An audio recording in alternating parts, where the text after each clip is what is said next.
तो श्री हरिवंश पुराण में ये बात आई है कि सिर्फ एक परिवार में पुत्र पुत्र हों ये भी दोष है, और इस कन्या ही कन्या हों ये भी दोष है। तो दोष की निवृत्ति कैसे? बोले पुत्र और पुत्री दोनों होने चाहिए। कैसे महाराज, क्यों? बोले सपोज पुत्र ही पुत्र हुआ, बहू लाओगे, वो कन्यादान करेगा, और वो कन्यादान करेगा तब जब तुम दान लोगे, तो दान लेना कोई बड़ी बात थोड़ी है। दान लोगे तो वो कर्ज चढ़ा के नहीं तुम्हारे सर पे, तुम्हारे वंश को बढ़ाने के लिए किसी ने दान दिया अपनी कन्या का, उससे तुम्हारा वंश चला। लेकिन वो कर्ज लेके तुम चले गए, तुमने किसी का वंश नहीं चलाया, ये दोष है। फिर कन्या ही कन्या हो ये भी एक दोष है, क्योंकि वंश चलेगा ही नहीं आगे तुम्हारा। इसलिए जो आजकल कहते हैं हम दो हमारे दो, अगर बेटे 4 हों तो हम दो हमारे 5 होने चाहिए, एक बेटी जरूर हो। बेटियां अगर 4 हों तो भी हम दो हमारे 5 ही होने चाहिए, एक बेटा जरूर हो। अब बोले महाराज मेडिकली कोई चीजें हो संभव ही नहीं है, फिर क्या करें? तब गोद ले लो। हमारे शास्त्रों में दत्तक पुत्र और दत्तक पुत्री का भी मान है, समझ लीजिए। दत्तक पुत्र और दत्तक पुत्री दोनों ही हम लोग ले सकते हैं, लेकिन याद रखे अगर दत्तक पुत्री ली है तो उसके साथ व्यवहार बेटी जैसा ही हो, वरना नरक में ठौर नहीं मिलेगा। कहीं ऐसा ना हो बोले अरे ठीक है अब ले ली तो क्या करें, ले लिया तो ऐसा नहीं चलेगा। वैसा ही व्यवहार हो जैसे अपने बच्चों से, उसी का नाम धर्म का पुत्र पुत्री होती। इसलिए दोनों का होना परमावश्यक है। भगवान के यहाँ 10-10 पुत्र हैं, लेकिन एक एक बेटी भी सभी रानियों पे है। तो टोटल कितने हुए? रानी है भगवान की 16,100, तो 10-10 पुत्र हैं और एक एक पुत्री हैं। टोटल संतान बताओ कितनी?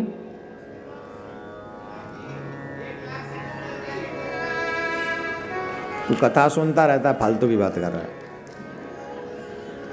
तेरा गूगल खराब है, कथा सुनता रहता है इसलिए बोल गया। तुम पढ़े हो? कितने हुए टोटल? आपसे पूछ रहे हैं, आपसे। हाँ, नहीं बताओगे? अच्छा, कौन बताएगा?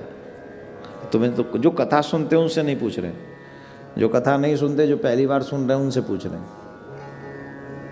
और इंग्लिश मीडियम में पढ़ते हैं। फिलहाल तो 2 साल से तो चल ही नहीं रहा, लेकिन हमारे जो चल भी रहा है उनका गणित बड़ा अच्छा है, बड़ा विचित्र है गणित।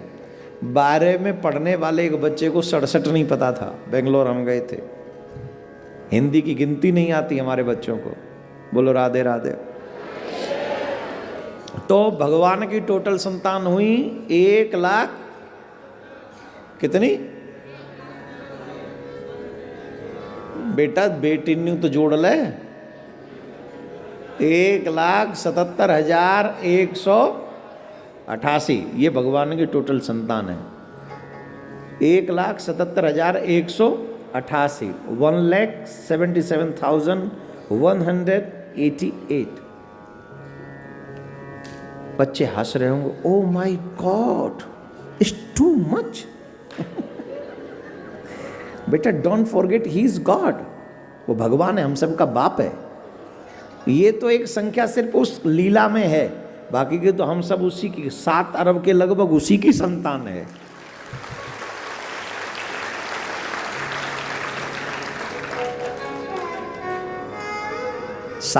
लगभग 7 अरब की लगभग संख्या है, जनसंख्या, ये सब उसी की तो है, और किसकी है ना? तो भगवान, लेकिन सुनिए, मैं प्रत्येक सनातनी से एक निवेदन करूंगा। तुम कहते हो तुम्हारे बच्चे तुम्हारी बात नहीं मानते, उसके पीछे रीजन तुम्हारे बच्चे नहीं, तुम ही हो।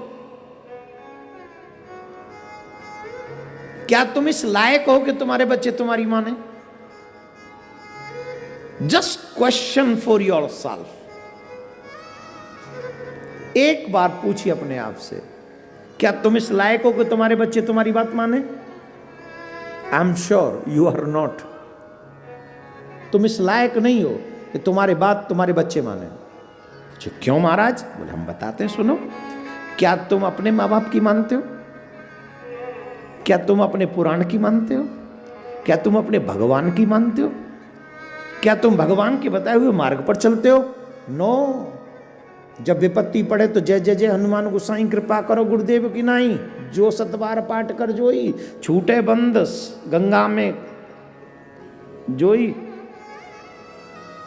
कब? जब दुख आ जाए और सुख आ जाए तो। अब देख तो रहे हो कहाँ समय कथा वथा सुनने का टाइम नहीं है। अब लोग कहा कथा सुने कि कोरोना के बाद घर देखें, बात तो सही है, लेकिन कोरोना में तुम्हारा घर कौन देख रहा था? तुम्हारा बाप।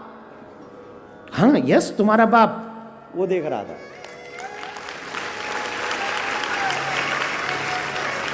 जब तुम जिनको अपना कहते हो वो तुम्हारे घर आने से डर रहे थे, उस समय भी वो परमात्मा तुम्हारे घर पर अपनी कृपा बनाए हुए था। बोले चिंता मत कर मैं हूं, चिंता मत कर मैं हूं, वो कह रहा था ऊपर से। और उसके बाद भी विश्वास नहीं।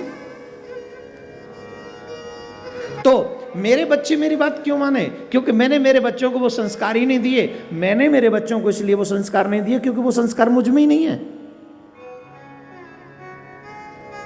बताओ मम्मियां कितने बजे बिस्तर छोड़ती हैं, पापा कितने बजे बिस्तर छोड़ते हैं? सच्ची सच्ची बताना, कितने बजे?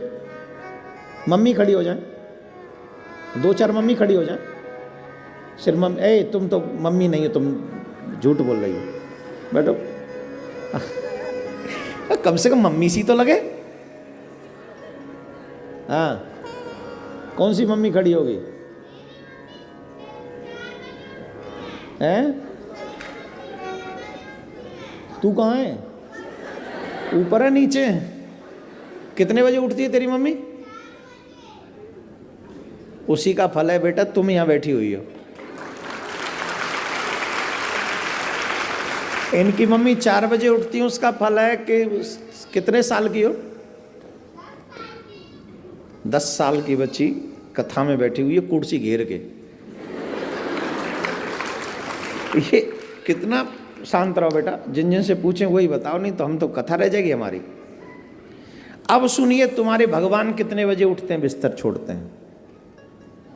3:35 पे ठाकुर जी अपना बिस्तर छोड़ देते हैं। सर्दी हो, गर्मी हो, बारिश हो, कोई भी समय क्यों ना हो, जिन भगवान श्री कृष्ण को आप भगवान समझ के पूछते हैं, वो 3:35 पे अपना बिस्तर छोड़ देते हैं। और सबसे पहले सुनो ना, अभी मत बजाओ ताली, सीखो उनसे। 3:35 पर बिस्तर छोड़ने के बाद वो स्नान करते हैं, और स्नान के बाद वो फिर ध्यान करते हैं। और ध्यान, ये दिनचर्या उनकी। और मैं इसलिए हर कथा में बोलना चाहता हूं कि आज का हिंदू अपने भाग्य को अपने हाथों से मिटा रहा है। जो अपने आप को सनातनी तो कहता है, गुण नहीं है उसमें से। कौन है जिन लोगों ने तुम्हारे घरों में तुम्हें रात के 12-1 बजे तक जगने के लिए प्रेरित किया? और कौन है जो कहता है कि सुबह 9-10 बजे तक पड़े रहो, जरूरत नहीं है तो 12 बजे तक सोते रहो? किसने ये प्रेरणा दी? किसने ये संस्कार तुम्हारे घर में पहुंचाया? और क्यों तुमने उसे फॉलो किया? आपका धर्म कहता है सूर्य उदय के बाद अगर कोई व्यक्ति सोता रहता है, जितनी देर सूर्य उदय के बाद सोएगा उसका भाग्य उतनी देर तक मंद होता चला जाएगा।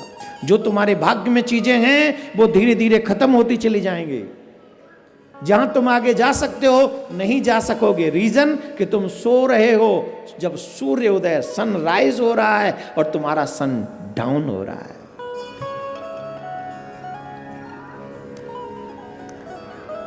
क्या बोलते हैं उसको जब सूर्यास्त होता है?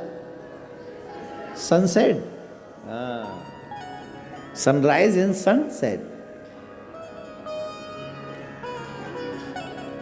आप अगर सूर्य उदय तक सोते रहे, मैं ये नहीं कहता कि 3:35 पे उठ जाओ, लेकिन लास्ट टू लास्ट 6 o'clock उठ जाओ। जब तक सूर्य उदय हो उससे पहले उठो, ये तुम्हारी गारंटी है। और सूर्य उदय से पहले कुछ भी करके नहा लो, कुछ भी करके नहा लो, चाहे पानी रात भर गर्म करके रखो, पर नहाओ। हाँ जी कि ना जी? तो ये संस्कार हमने अपने बच्चों को दिए, कहां से देंगे जब हम ही नहीं उठते? तो ये मेरा निवेदन है सनातनियों से, भगवान श्री कृष्ण। मैं ये कथा इसलिए सुना रहा हूं कि हम सीखें हमारे भगवान की लीला क्या है। वो सुबह इतनी जल्दी क्यों उठते हैं? हमारे शास्त्रों में लिखा है जो जितनी जल्दी उठता है वो अपने भाग्य को उतना प्रबल करता है। अब आदमी जो उठेगा ही 9-10 बजे तो उसे दिन में कितने घंटे मिलेंगे काम करने के लिए? और जो उठ जाएगा 4 बजे 5 बजे तो उसे एक्स्ट्रा मिलेंगे ना 3-4 घंटे। जो कहते हैं कि हम पे समय नहीं है भगवान का भजन करने का, वो समय मिल जाएगा। और सुबह की वेला में भजन करने का फल कई गुना होता है, मन भी लगता है और फल भी अधिक होता है। तो जो लोग चाहते हैं कि हमारा भाग्य उदय हो, उनको चाहिए कि वो अपने इस समय को थोड़ा जल्दी बदलें। अब इसके लिए उठने में दिक्कत कब नहीं होगी? जब जल्दी सोना सीख लोगे। सबसे बड़ी मुसीबत है तुम्हारा मोबाइल जो सिराने रखा है। सोओगे तो आखिरी मैसेज किसका है, उठोगे तो सबसे पहले देखोगे रात में किसने याद किया। स्पेशली युवा माँ बाप के साथ नहीं रहना चाहते, अकेले कमरे में रहना चाहते हैं। वाह, स्टडी का बहाना है, मोबाइल का साथ निभाना है। हाँ या ना? और मोबाइल पे कितने बजे तक लग रहे हैं? कोई लिमिट नहीं। और सुबह भजन करने के लिए टाइम नहीं है। तो मेरा निवेदन है भगवान श्री कृष्ण के इस लीला से ये सीखें कि हमें कितने बजे उठना चाहिए। कितने जल्दी सो जाओगे तो जल्दी उठ जाओगे, जल्दी नहीं सोए तो जल्दी नहीं उठ पाओगे। 6 से 7 घंटे सोना चाहिए व्यक्ति को। 10 बजे सो जाओ, अपने आप 5 बजे आँख खुल जाएगी। 1 हफ्ते तकलीफ होगी, उसके बाद आपकी हैबिट में आ जाएगा। और एक बात बताएं, 10 बजे अगर सोने लग जाओगे तो उसके बाद लोग मिलने वाले भी नहीं आएंगे, फ़ोन भी नहीं करेंगे। पता चल जाएगा कि ये भैया 10 बजे सो जाता है, ये हो गया सेट। लेकिन वो सेट आपको करना पड़ेगा, इट्स योर रिस्पॉन्सिबिलिटी।